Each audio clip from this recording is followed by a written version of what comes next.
Padre, gracias por este día, gracias por estas bendiciones, gracias por la salud.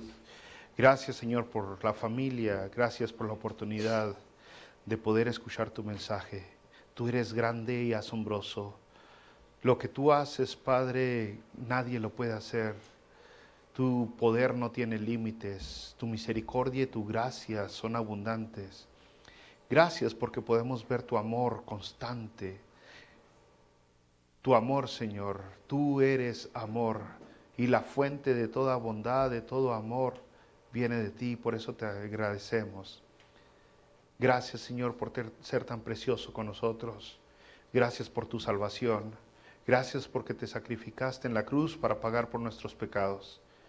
Gracias, Padre, te damos en Cristo Jesús.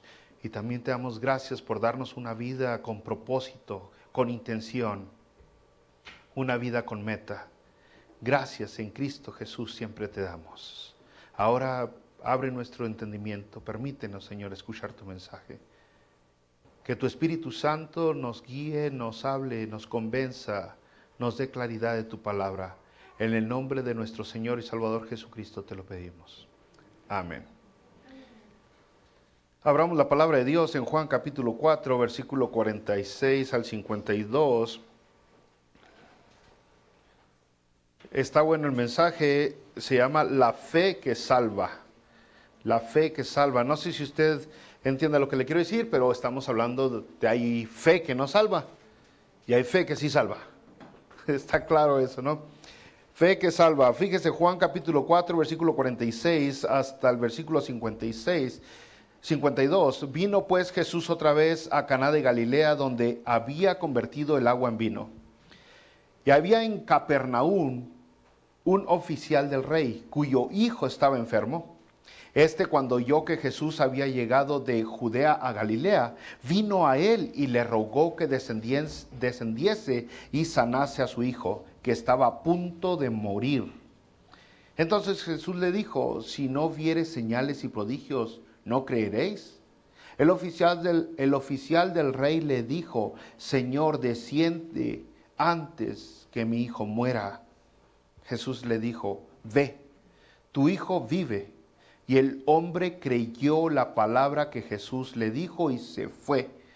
Cuando ya él descendía, sus siervos salieron a recibirle y le dieron nuevas diciendo: tu hijo vive. Entonces él les preguntó a qué hora había comenzado a estar mejor. Y le dijeron: ayer a las 7 le dejó la fiebre. El padre entonces entendió que aquella era la hora en que Jesús le había dicho: tu hijo vive, y creyó él con toda su casa. Aquí tenemos a un padre que está desesperado, pues tiene a su hijo enfermo. Y dice la palabra de Dios que no era cualquier enfermedad, estaba a punto de morir su hijo. ¿Qué padre no haría todo lo que está en su poder, todo lo que está bajo su control y todavía más para buscar la sanidad de su pequeño? Y eso es lo que sucede. Muchas personas vemos a un ser amado enfermo y nos dicen: intenta estas hierbas, intenta esto, ponte esto en tu brazo, y mucha gente le está intentando de todos. Algunos hasta de una manera religiosa y mística le intentan con este santo, con aquella virgen, con aquel otro y con el otro y con el otro. De todas maneras le intentan para ver si de alguna de esas maneras consiguen la sanidad de su pequeño, de su ser amado. Y es lo que tenemos aquí con esta persona, porque la fama del Señor Jesucristo se había corrido por todos lados. ¿Cuál era la fama? Pues de que estaba haciendo milagros. Estaba haciendo milagros, y entonces llega hasta los oídos de este hombre, de este noble, de que andaba Jesús ya en Galilea, el que hace milagros. Y oiga, vamos. Fíjese, dice en el 46, vino pues Jesús otra vez a Caná de Galilea, donde había convertido el agua en vino, y había en Capernaum un oficial del rey, cuyo hijo estaba enfermo. Ahí me detengo, un oficial del rey. Nomás había un rey, solamente existía un rey en estos lugares. Y este es Herodes el Grande. El Herodes, el rey, sí, el que mató a Juan el Bautista, el que le mochó la cabeza, aquel que Juan el Bautista estaba predicando muy duro contra él, ese. Entonces, este hombre era un herodiano, un trabajador de Herodes, pero no cualquier trabajador, un noble de la realeza. Es asombroso porque el Señor Jesucristo, si usted empieza a ver, no discrimina, agarra por parejo. Agarró a pastores, agarró a religiosos, agarró a samaritanos, agarró a unos que estaban recién casados y ahora a un oficial del rey. Para nosotros es importante entender eso, porque ¿sabe cuál es el problema que tenemos los hispanos? El problema es que nomás le predicamos a los que están enfermos, a los que están pobres y a los que están tristes. En eso.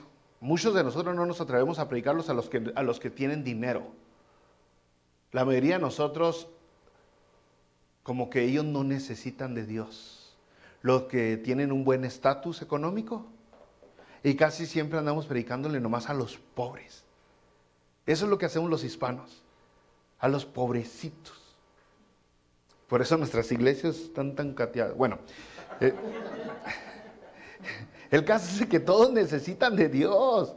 Todos, tenga dinero o no. O sea, el billete no es razón para que uno diga, este sí necesita de Dios y este no. Todos. Y la Biblia habla mucho de personas que tenían buen billete y que vinieron a los pies de Dios. Bueno, sigamos. Entonces, este hombre primero cree que Jesucristo hace milagros, el oficial del rey. Primero cree, dice, pues ahí anda una oportunidad, voy a calarle con eso, ¿no? Entonces el versículo 48 dice, entonces Jesús le dijo, no, todavía estamos arriba en el 47. Cuando oyó que Jesús había llegado de Judea a Galilea, vino a él y le rogó. ¿Sí se escucha lo que digo? Sí, le rogó, no le dijo una vez, no le dijo y ya se olvidó, dice, le rogó que descendiese y sanase a su hijo que estaba a punto de morir. Es importante entender eso de rogar, así es la oración que Dios nos pide que nosotros tengamos. Una oración que demuestra que dependemos de Él, que necesitamos de Él. Muchas de nuestras oraciones son una oración y ya no nos volvemos a acordar hasta 2, 3 días después.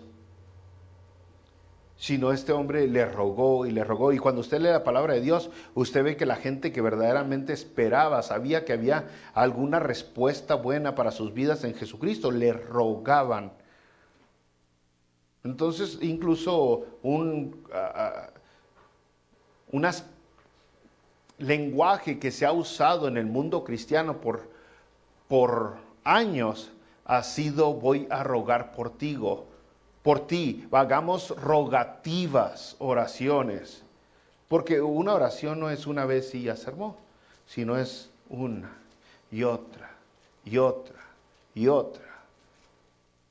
Que tú demuestres que verdaderamente confías, esperas en Dios. ¿Ok? Entonces le rogó, ¿no? Le rogó. Y Jesucristo dice así, entonces en el versículo 48, Jesús le dijo, si no viere señales y prodigios, no creeréis. Y fíjese nomás, gracias hijo, fíjese nomás cómo Jesucristo rechaza su petición inicial de este individuo. Jesús reconoció que él nomás venía a Jesucristo por las señales, por las obras, por los milagros. Y le dice, pues si no viere señales y prodigios, no creeréis. Le está afirmando. Y es que esa es la verdad. Miren, nomás hablando de los judíos donde se está moviendo Jesucristo, ellos tienen todo el Antiguo Testamento de Dios que les está predicando, les está hablando, les está profetizando y les está advirtiendo que va a venir Jesucristo. Eso es lo que dice todo el Nuevo Testamento. Y todas estas personas lo tenían a la mano, podían ir y escudriñar las Escrituras. Después podían ver el cumplimiento de la palabra en Jesucristo, cómo se estaba cumpliendo lo que el Antiguo Testamento estaba diciendo en Jesucristo. Y luego todavía encima de eso tienen los milagros, evidencia divina de que Jesucristo es quien es. Y por eso Jesucristo le dice, si no vieres milagros, no creerás. Porque así somos la gran mayoría de nosotros. Si no vemos, no creemos. Entonces como que aprovecha a Jesucristo la oportunidad para regañarlos, ¿no? Aprovecha para llamarle la atención un poquito. Versículo 49, brothers, dice, el oficial del rey le dijo, Señor, desciende antes que mi hijo muera. Más o menos como que el oficial le dijo, yo no quiero hablar ahorita de teología, yo nomás vengo para que sanes a mi hijo. Es todo lo que me importa. Jesucristo le está diciendo, si no ves señales, no vas a creer. Señor, no se desenfocó. El papá siguió rogando por su hijo. Y le dice, desciende antes de que mi hijo muera. Él reconoció la urgencia. Ahorita no es tiempo para platicar, dice el papá. Entonces Jesús le contesta en el versículo 50, ve, tu hijo vive. Yo no creo que fue tan corta. Acuérdese de Juan, la palabra de Dios parafrasea mucho de lo que sucedió. No está escribiendo todas las pláticas que se dijo, ni fue algo así secote. Posiblemente las palabras tenían un peso, un sentimiento, una autoridad.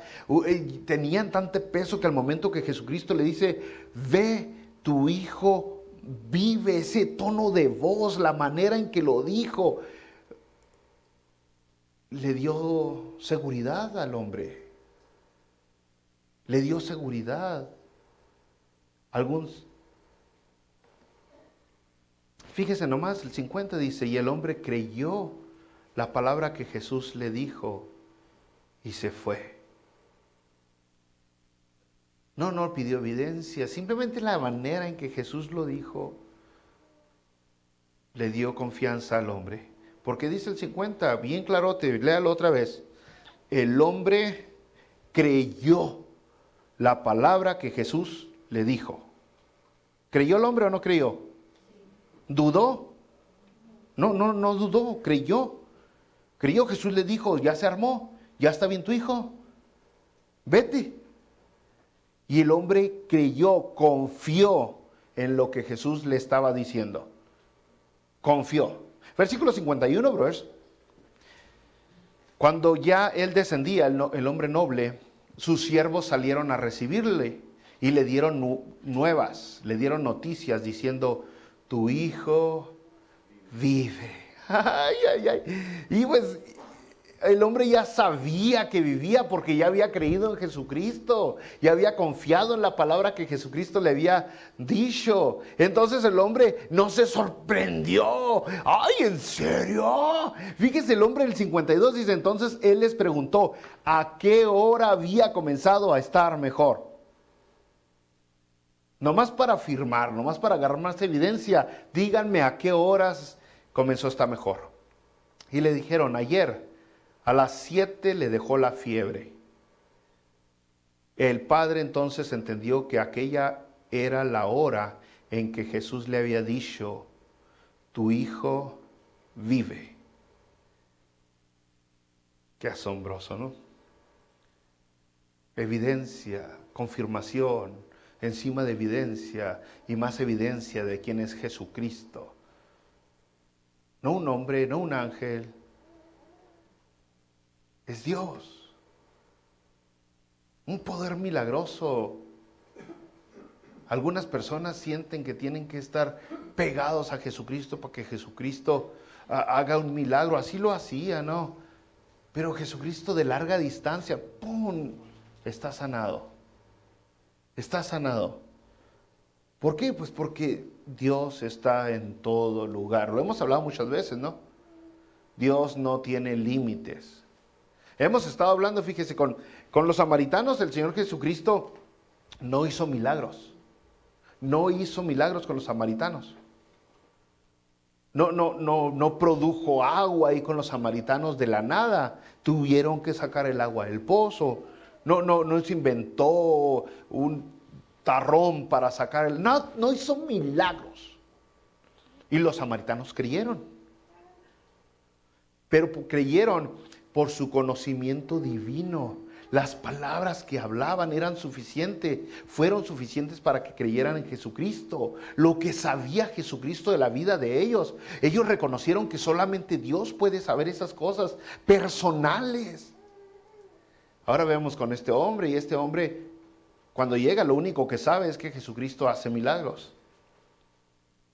De ahí, el próximo nivel que sube el hombre es que le cree las palabras de Jesucristo. ¿Sabe? La vida de un cristiano, póngase atento. No se trata nomás de creer que Dios existe. La vida del cristiano no es creer que Dios existe. La vida del cristiano también es creer lo que Dios dice. ¿Sí me entiende? Creer lo que Dios le está diciendo. Eso es el cristianismo. Eso es confiar en Dios. Y entonces el hombre primero creyó, pensó, bueno, ahí está Jesús, hace milagros. Después cree en la palabra de Jesucristo. Y luego brinca al otro nivel, porque fíjese, si seguimos leyendo aquí en donde nos quedamos en el 53, dice, el padre entonces entendió que aquella era la hora en que Jesús le había dicho, tu hijo vive. Y creyó él con toda su casa. Y creyó él. Y aquí es donde nos rascaríamos la cabeza, porque el versículo 50 dice que el hombre creyó. Pero ahora el 52 dice, y creyó. ¿Que no había creído ya? ¿Que no había creído ya? Ahora estamos hablando de la fe que salva. Hay fe que no salva. Hay fe que no salva. Este hombre pasó al próximo nivel de la fe. Estamos llenos de gente que tiene fe y que su fe no lo va a salvar. No creen en Jesucristo de la manera que deben de creer. No creen que Jesucristo es el que es. Hemos hablado aquí varias ocasiones durante los domingos. Algunos creen que Jesús existe, pero dicen, era un ángel, el ángel Miguel. Esa fe no te salva porque Jesús nunca dijo que era un ángel. La Biblia nunca dice que Jesús era un ángel. Algunos dicen Jesucristo es Adán que encarnó. Esa fe nunca te va a salvar porque Jesucristo no es Adán, no es un hombre. La palabra dice bien claro, es el Hijo de Dios. Lo dice bien claro, otra vez Juan 1. El verbo era Dios. El verbo se hizo carne. Esa es la fe que salva. Ahora lo que el hombre tiene, este noble, es fe que salva. Él y toda su casa. ¿Venía Jesucristo de salvar un pueblo? Ahora salva un hogar. Ahora salva una casa. Porque dice aquí que creyó con toda su casa. Todos creyeron en Jesucristo. Él creyó con toda su casa. Una casa herodiana, por cierto, no estamos hablando de Galileos, era un noble, no estamos hablando de judíos, estamos hablando de herodianos, recordándole de cómo Dios abarca todos los rangos, todas las razas. Entonces, aquí estamos viendo a alguien que ha sido salvado, porque brincó de fe en fe, hasta que tuvo la fe que salva. Usted mira, no, bro, ya no le entiendo. Ahora aquí es donde nos vamos a detener. Fe que salva. ¿Qué es eso? ¿Con qué se coma? Todos somos hijos de Dios. Con creer en Dios es suficiente. No, vamos a darle ahí, ¿ok? ¿Me acompañan? Fe que salva. Fíjese, en Hebreos capítulo 10, igual que en Habacuc 2, nos dice que el justo vivirá por fe. Es la única manera que puede vivir el hombre, por fe. Y Hebreos 10:38 dice, mas el justo vivirá por fe. Igual a Habacuc 2, el justo vive por fe. Y la salvación siempre ha sido por fe. Nunca ha sido por otras cosas. Nadie jamás ha sido salvado porque se viste diferente. Nadie jamás ha alcanzado la salvación porque se peina diferente. Nadie jamás ha alcanzado la salvación porque va a una iglesia o porque ora muchas veces o porque camina de rodillas. Nadie jamás ha alcanzado la salvación porque va y toca las puertas a muchos hogares, logrando entrar al reino y ser uno de los 144,000. Nadie jamás en su vida ha sido salvado por las cosas que hace. Toda la salvación siempre ha dependido de fe. Fe en Dios. Eso ha sido siempre. Adán vivió por fe. Enoc vivió por fe. Abraham vivió por fe. Jacob vivió por fe. José vivió por fe. Moisés vivió por fe. Josué vivió por fe. Todos los jueces vivieron por fe. Todos los profetas vivieron por fe.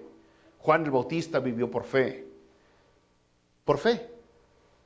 Y por fe murieron, creyendo que Dios se encargaba de su vida. Entonces, bien claro, la Biblia lo pone bien claro. Es importante entender, la manera en que vivimos es por fe. Y siempre ha sido por fe. Aquí en Hebreos 11... el capítulo 11 de Hebreos es el capítulo de la fe, nos habla bien sabroso, bien extendido, bien desmenuzado lo que es fe. Y usa muchos ejemplos del Antiguo Testamento, Hebreos capítulo 11. Pero al comenzar Hebreos capítulo 11, el versículo 1, nos lo pone bien claro qué es la fe. Ya sabemos que por fe vive el justo. Ahora Hebreos 11.1 dice, ¿qué es la fe pues? ¿Qué es la fe?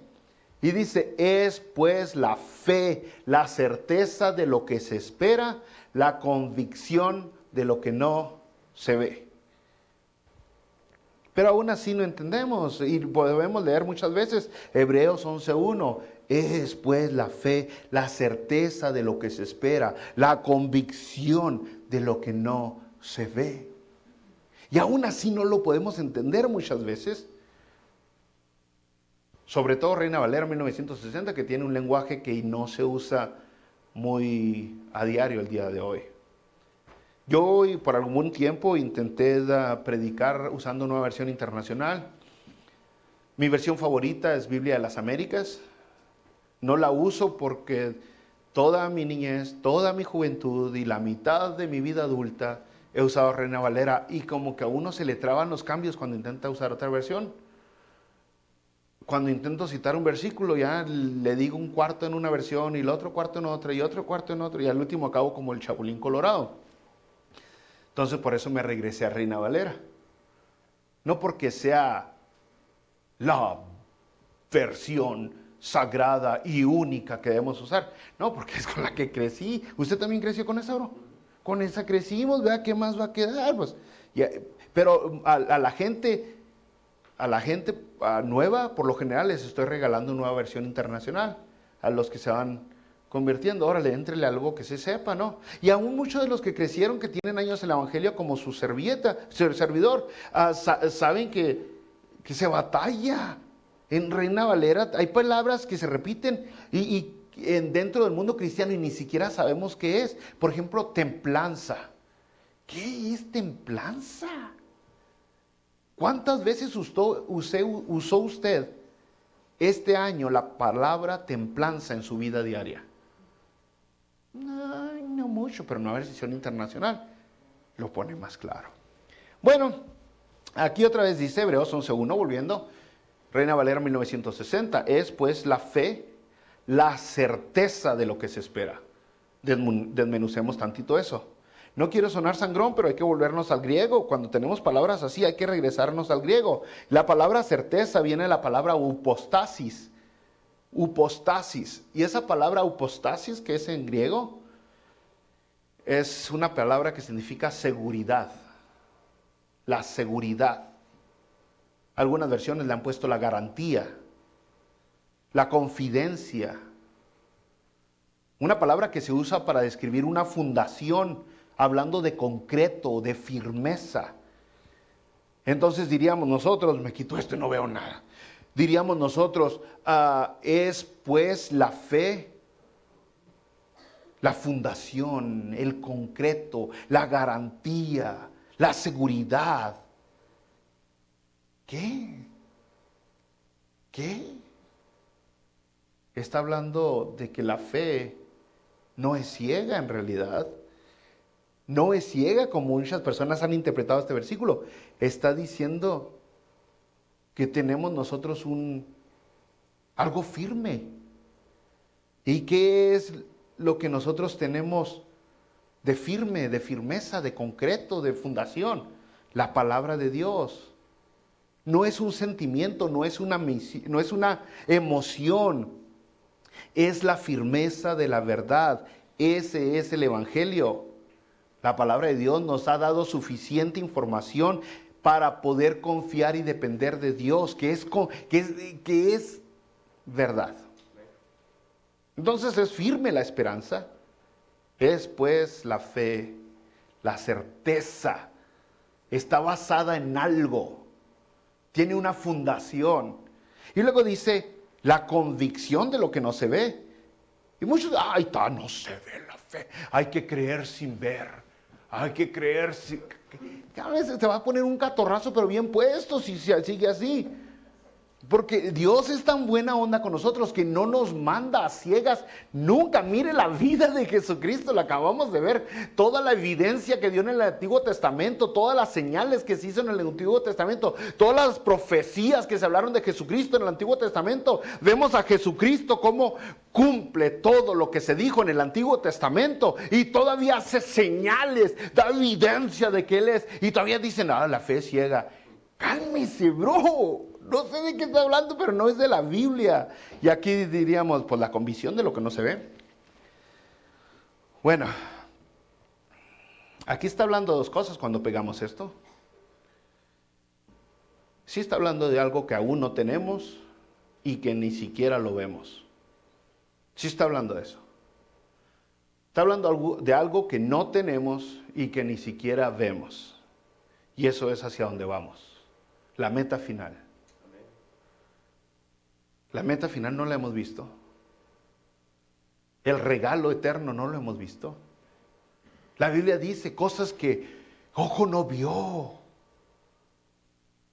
ni oído escuchó, ni siquiera han subido al corazón, a la mente del hombre. Son las que Jehová tiene reservadas para nosotros. Ese es el final. Pero para creer en eso, nos está dando evidencia actual. Y ahí está la palabra convicción. Entonces la palabra convicción es la palabra elegos, algo así. Yo no hablo griego, ¿no? Pero hoy tuvimos que sacar el griego. Elegos. Quién sabe cómo se pronuncia eso, pero se escribe elegos. Algo probado, algo que se ha expuesto. Está hablando de que creemos al punto de que pongo todo mi ser porque me han dado pruebas. Pruebas. Más o menos así. Se lo voy a poner así más o menos. Y es un ejemplo muy, muy pobre para hablar de la fe. El brother Bunny me dice, ¿me da chance de usarlo? Me dice, brother Bunny, le vendo un perro. Y me dice, nomás que lo tengo en El Salvador, me lo van a traer su perro. Y yo le digo, pues enséñeme el perro. Y él me dice, pues no tengo el perro, pero páguemelo ya. Y yo le digo, pues a mí nomás me gustan los perros negros. Y él me dice, pues mi perro es negro. Y yo le digo, a ver, enséñeme el perro. Y él me dice, mira, aquí tengo 2 pelitos del perro. Yo agarro los 2 pelos y digo, así es negro el perro. Y basado en eso que me está dando, yo creo que el perro es negro. Me está dando algo, y aún no veo todo el paquete. Ahora hablo de perros porque ¿a cuántos de aquí nos encantan los perros? Yo sé que ya no estamos en el tiempo donde decíamos, tengo la vida de perro, porque a mí me encantaría tener la vida de mi perro, ¿no? Ni trabaja, ni se preocupa, no, hombre, tienen una vida muy, muy a gusto. Sobre todo el perro de hermano Robert y la hermana Ariana, ese perro hasta entra y sale, tiene aire acondicionado y de todo, ¿no? Entonces ya no lo estoy hablando en una manera despreciativa como en el tiempo se usaba los perros, porque ahorita ya los perros son mascota más que trabajadores. Pero me está dando una evidencia y es más o menos lo que Dios hace con nosotros. No podemos ver todavía el paquete, pero nos está dando evidencia. Evidencia. Entonces dice la convicción de lo que no se ve. No lo vemos, pero estoy convencido. Porque me dieron una evidencia, me dieron pruebas de algo que aún no veo. Entonces yo le diría que todos somos llamados a creer basados en la fundación que tenemos. Y esa es la Biblia, la palabra de Dios. No somos llamados a creer a ciegas. En el día de hoy tenemos la palabra de Dios. Entonces, a traducción Herminio 2022, de Hebreos capítulo 11, versículo 1, sería algo así como: la fe es esperanza con fundamento que aún no vemos, pero se nos ha demostrado de otras maneras. ¿Entendió? No es ciega, brother, la fe. Déjenme, le seguimos demostrando. Esa es la fe de la que habla la palabra de Dios. Y Dios dice, ustedes necesitan señales. Sí necesitamos. Y Él nos ha dado señales. Nos ha dado pruebas de que Él existe, de que Él nos ama, de que Él nos cuida, de que Él está más interesado en que nosotros tengamos la vida eterna a que tengamos muchas otras cosas aquí en la tierra. Y aún así nos da muchas otras cosas aquí en la tierra. Mire, vamos a masticar un poquito esto, brothers. Porque la Biblia nunca defiende la fe basándose en ceguera, sino siempre en evidencia.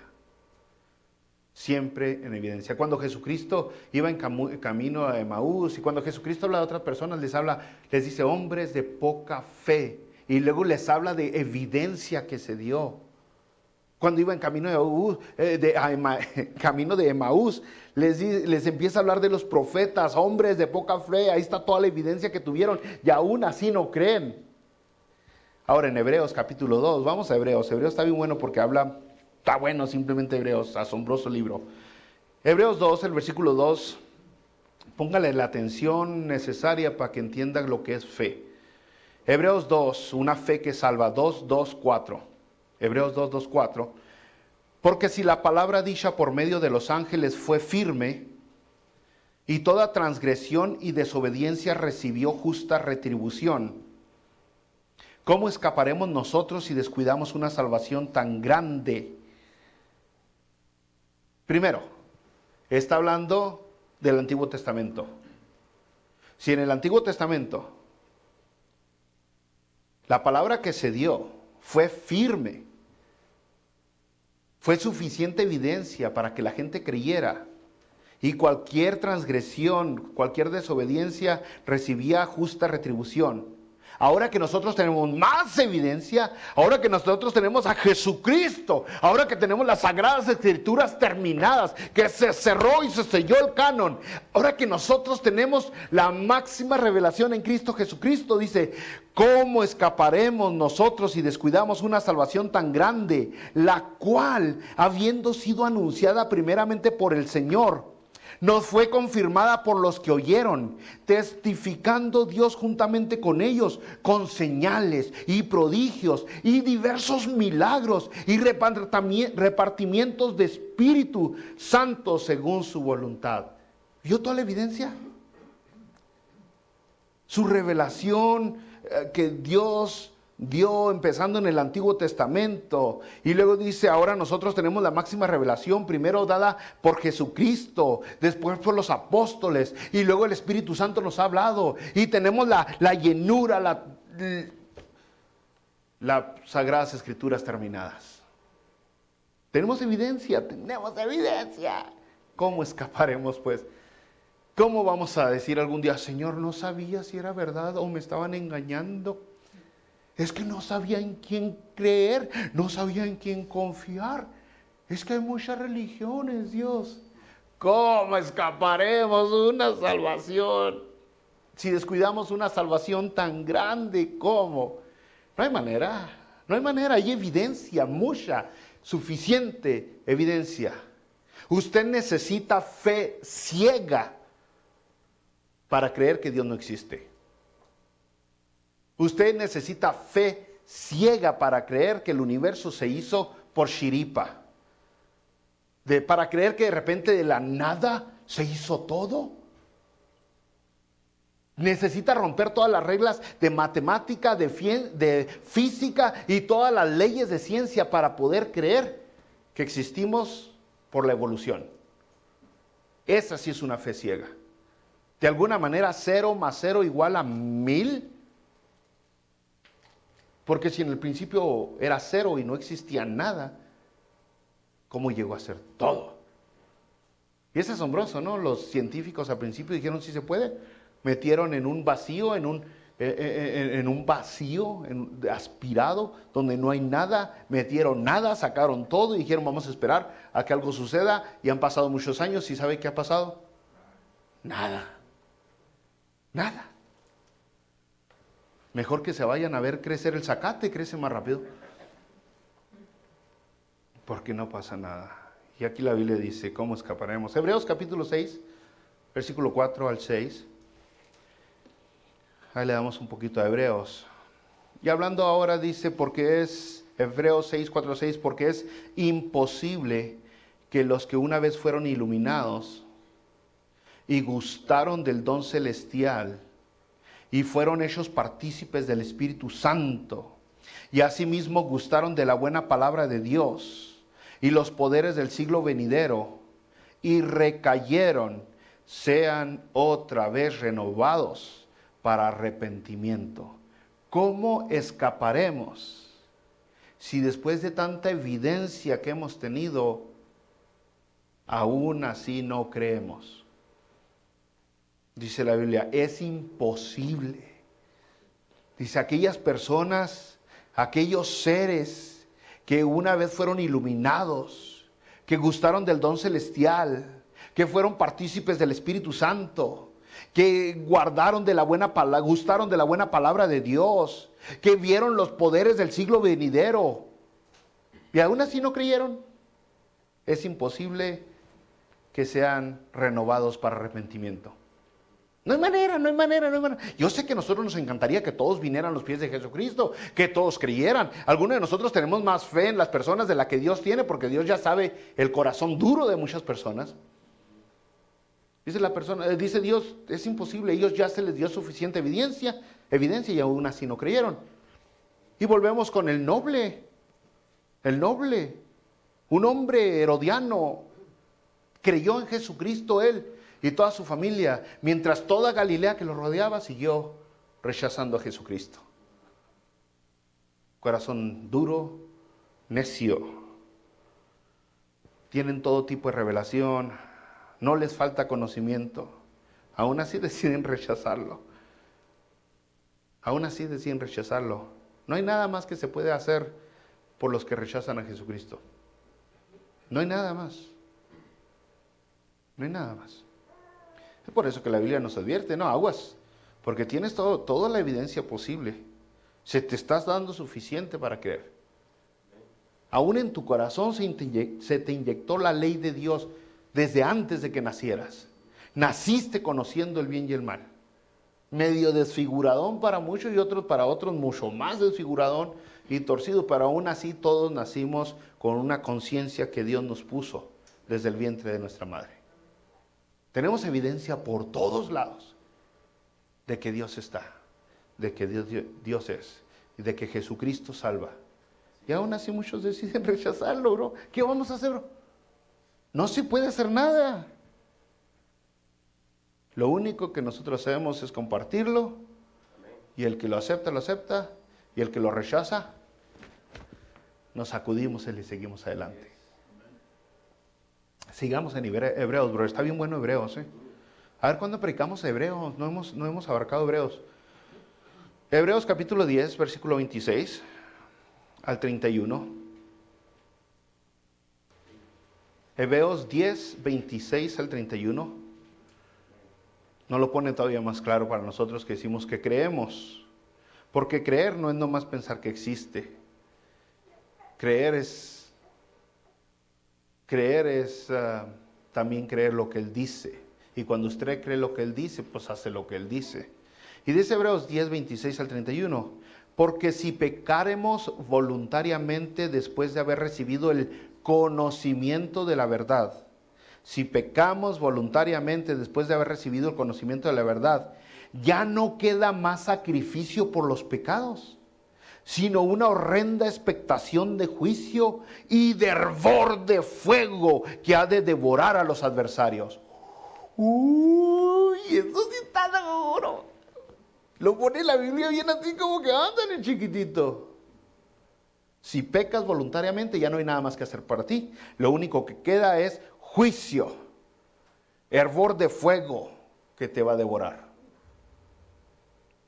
Pero no vas a pecar ignorando, siendo ignorante, dice, después de haber recibido el conocimiento de la verdad.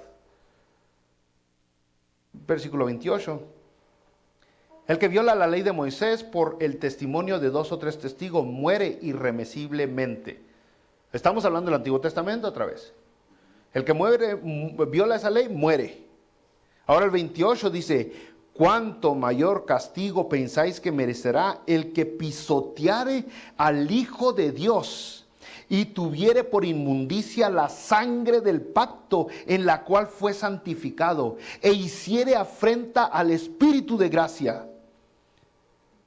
Pues conocemos al que dijo, mía es la venganza, yo daré el pago, dice el Señor. Y otra vez, el Señor juzgará a su pueblo.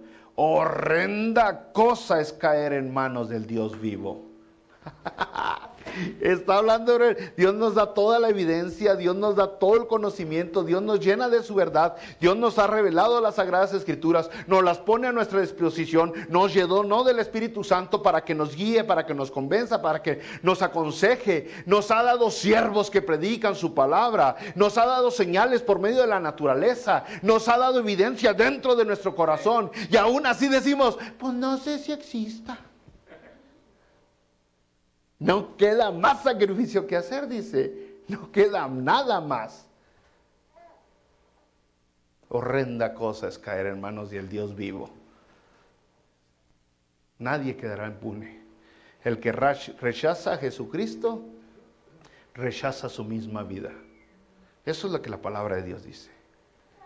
Eso es lo que la Biblia... Por eso las personas cuando dicen, yo sí creo en Dios, yo sí creo en Jesucristo, yo sí creo en Él, pero luego ves la vida de ellos, una vida desatendida en lo espiritual, una vida sin preocupaciones por el ministerio, una vida totalmente egoísta, totalmente llena en sus propios sueños, ilusiones y sus propios placeres. Uno dice, este no cree en Dios, porque si creciera, su vida daría frutos dignos de arrepentimiento.